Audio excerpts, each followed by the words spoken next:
حضور نے ارشاد فرمایا من رعا منکم منکرا فلیغیرہ بیدہ فإن لم یستطع فبلسانہ فإن لم یستطع فبقلبہ وذلک اضعف الایمان۔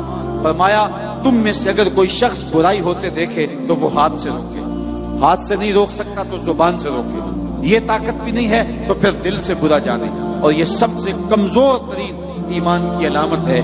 لیکن ہم دل سے بھی برا نہ جانیں، ہم غنڈے بدماش اور برائی کو پھیلانے والے کو جھک جھک کے سلامیاں پیش کر رہے ہوں تو معاشرتوں میں کبھی بھی پاکیزگیاں نہیں آ سکتی۔ ہم روزانہ اپنے رب سے وعدہ کرتے ہیں وَنَخْلَعُ وَنَتْرُكُ مَن يَفْجُرُكَ، یہ دعائے قنوت میں روز پڑھتے ہیں، اے اللہ جو تیرے حکموں کا باغی ہوگا ہمارا اس سے کوئی تعلق نہیں ہوگا۔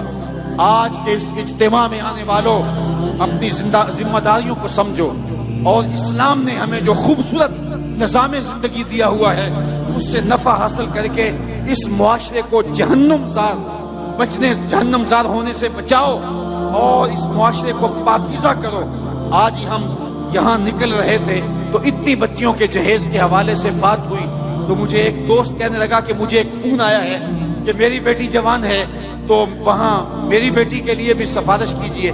تو میں نے کہا صاحب وہاں سفارش تو نہیں ہے اور وہاں قرآن اندازی ہے۔ تو ایک صوفی شوکت علی قادری صاحب کتنی بیٹیوں کا جہیز دیں گے؟ 100، 50، 2000 کتنی بیٹیوں کے لیے وہ جہیز فراہم کر لیں گے؟ ہمیں عملی طور پہ جدوجہد کرنی چاہیے کہ معاشرے کے اندر سے اس رسم بد کو مٹایا جائے اور ہم ایک ایسا پاکیزہ معاشرہ تشکیل دیں کہ جہاں جو ہے وہ انسانی قدروں کا حیا ہو، اور معاشرے کے اندر جو پھیلی ہوئی غلاظتیں ہیں اور غلط رسومات ہیں جنہوں نے معاشرے کا سکھ چھینا ہوا ہے، آپ کیا اندازہ کر سکتے ہیں اس بوڑھے غریب والدین کا جس کو کبھی بازار میں جا کے دہاڑی بھی نہیں ملتی اور اس کی دہلیز کے اوپر جوان بیٹیاں بیٹھی ہیں اور ان کا رشتہ کوئی اس لیے قبول نہیں کرتا کہ ان کے غریب ماں باپ کے ساتھ جہیز، ان کے پاس جہیز کے لیے دینے کے لیے کچھ موجود نہیں ہے۔ تو وہ کیا کسی نے کہا کتاب زیست کا ایک اور باب بیت گیا، جہیز بن نہ سکا اور شباب بیت گیا۔ آج کتنی بیٹیوں کے شباب بیت رہے ہیں اور وہ بڑھاپے کی دہلیز میں جا رہی ہیں اور بوڑھے ماں باپ جہیز دینے کی پوزیشن میں نہیں ہیں۔ کیا ہم اس ظالمانہ رسم کے خلاف کھڑے نہیں ہوں گے؟ صرف ہم یہ کہہ دیں گے کہ ہمیں کیا لگے؟ نہیں، من رعا منکم منکرا فلیغیرہ بیدہ فإن لم یستطع فبلسانہ فإن لم یستطع فبقلبہ۔ یہ ہماری ذمہ داری ہے کہ ہم باطل جو ہے وہ نظام کے خلاف، باطل فکر کے ساتھ اور معاشرتی برائیوں کے خلاف پوری قوت کے ساتھ کھڑے ہو کر کے ایک پاکیزہ معاشرت کی تشکیل کے لیے کوشاں ہو جائیں۔ بے مقصد زندگی گزارنے کا کوئی فائدہ نہیں۔ مومن کی زندگی جس میں وہ خسارے سے بچ سکتا ہے اور قوم کو اجتماعی خسارے سے بچا سکتا ہے، وَتَوَاصَوْا بِالْحَقِّ کا زمرہ ہے، اور اس کا ایک معنی یہ بھی ہے کہ قرآن کے پیغام کو عام کیا جائے۔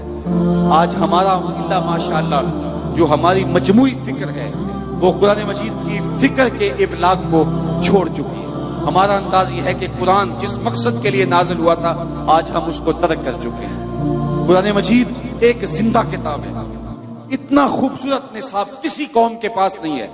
نصاب حیات، نصاب زندگی، منشور حیات کسی قوم کے پاس نہیں ہے، لیکن اس کے باوجود آج ہم دنیا کے اوپر رسوا ہو رہے ہیں۔ اتنی خوبصورت تھیوری ہونے کے باوجود ہم رسوا کیوں ہو رہے ہیں؟ اس لیے کہ اس تھیوری کے مطابق ہمارا پریکٹیکل نہیں ہے، ہماری زندگی اس قرآن کی تعلیمات کے مطابق نہیں گزر رہی ہے۔ آج دنیا کے اوپر رسوائی، ذلت ہمارا مقدر بن گئی۔ اقبال نے جب شکوے کی زبان کھولی نا تو شکوہ رب سے کیا تو لہجہ بڑا تلخ ہو گیا۔ تیرے کعبے کو جبینوں سے بسایا ہم نے، نو انسانی کو غلامی سے چھڑایا ہم نے، صفائے دہر سے باطل کو مٹایا ہم نے، تیرے قرآن کو سینوں سے لگایا ہم نے، پھر بھی ہم سے گلا ہے کہ وفادار نہیں، ہم وفادار نہیں، تو بھی تو دلدار نہیں۔ بڑا سخت لہجہ تھا، لیکن جب جواب آیا تو سارا نشہ اترتا ہے۔ لفظ وہی ہیں، صرف صیغہ بدلتا ہے۔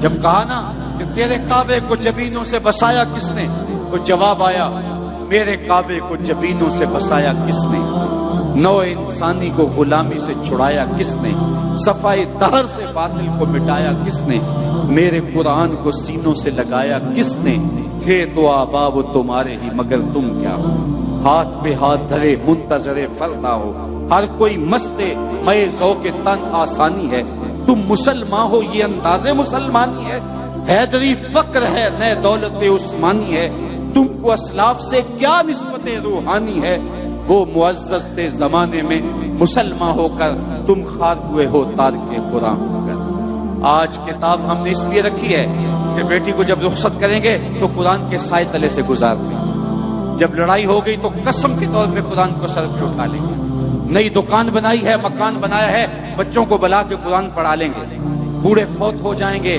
تو اس قرآن مجید کی تلاوت کروا کے ان کو اصالِ ثواب کریں گے۔ میں اس کا انکار نہیں کرتا قرآن کی برکتیں مرنے والے کی قبر میں اترتی ہیں، میں اس کا انکار بھی نہیں کرتا قرآن کے نور کے مقابلے میں کوئی نار نہیں ٹھہر سکتی، جن بھگانے کے لیے یہ اچھا نسخہ ہے۔ میں اس بات کا بھی انکار نہیں کرتا کہ مکان میں پڑھاؤ تو برکت ہوگی، لیکن میرا نقطہ نظر وہی ہے جو اقبال کی فکر ہے، بندے صوفی و ملا اسیری حیات حکمت قرآن گیری با آیات اشترا کار جزی نیز یاز یاسین او آساں بمیری۔ اقبال کہتا ہے تو جاہل صوفی اور کاہل ملا کے ایسے بندے میں پھنسا کہ تو نے قرآن سے زندگی تلاش نہیں کی، قرآن کی آیتوں سے تجھے صرف اتنا سروکار ہے، جب تیرے بوڑھے کی روح اٹک گئی تو تو سورہ یاسین لے کے بیٹھ گیا کہ میں قرآن کی تلاوت کروں، سورہ یاسین پڑھوں تو اس کی روح آسانی سے نکل جائے۔ اقبال کہتا ہے اس میں کوئی شک نہیں، اس کی روح آسانی سے نکل جاتی ہے، لیکن افسوسناک پہلو یہ ہے کہ اس قرآن سے بھی تو نے مرنا سیکھا، کاش اس قرآن سے جینا سیکھ لیا ہوتا۔ یہ کتاب زندہ ہے، یہ حیات آفری کتاب ہے، اس کا لفظ لفظ حیات دیتا ہے، زندگی کی خیرات بانٹتا ہے، لیکن اس کتاب سے بھی تو نے مرنے کی راہیں تلاش کی، اس سے تو نے جینے کا راستہ تلاش نہیں کیا۔ وَتَوَاصَوْا بِالصَّبْرِ، آخری بات کہ صبر کے دامن کو مضبوطی سے تھام لو۔ صبر کے دو معروف مفہوم حضرات مفسرین نے بیان کیے ہیں، ایک تو یہ ہے کہ راہ حق میں چلنے سے جو تکلیفیں آتی ہیں اس پر صبر کیا جائے، پرخار راہیں دیکھ کر کے اپنے آپ کو سمیٹ نہ لیا جائے، بلکہ جب راہ دین میں تکلیفیں آئیں، اذیتیں آئیں، مشکلیں آئیں تو آگے چلتا رہے، اپنے اٹھنے والے قدموں کو پیچھے نہ ہٹائے۔ تو راہ نورد شوق ہے منزل نہ کر قبول، لیلا بھی ہم نشیں ہو تو محمل نہ کر قبول۔ جتنی تکلیفیں راہ حق میں پیغمبروں کو آئی ہیں اتنی تکلیفیں کسی کو نہیں آئیں۔ میرے اور آپ کے آقا و مولا حضور نبی رحمت صلی اللہ علیہ وسلم نے ارشاد فرمایا جتنی تکلیفیں مجھے ملی ہیں کسی رسول اور پیغمبر کو نہیں ملی ہیں۔ تو اس راستے کے اندر آگے چلو، دکھ آئیں، تکلیفیں آئیں، راہ خدا کے اندر اذیتیں پہنچیں، ان کو برداشت کرے، سینے سے لگائے۔ حضرت امام رازی نے لکھا ہے کہ مکے سے لے کر طائف تک 70 ایسے نبیوں کی قبریں ہیں جن کی وفات صرف بھوک اور پیاس کی وجہ سے ہوئی۔ آج میں اور آپ دین کے لیے کوئی تکلیف برداشت نہیں کی، خام خواہ کہتے ہیں کہ دین کے اوپر چلنا مشکل ہے۔ پہلی بات تو مشکل ہے ہی نہیں، اور دوسری بات ہمارے لیے کوئی دوسرا آپشن ہی نہیں ہے۔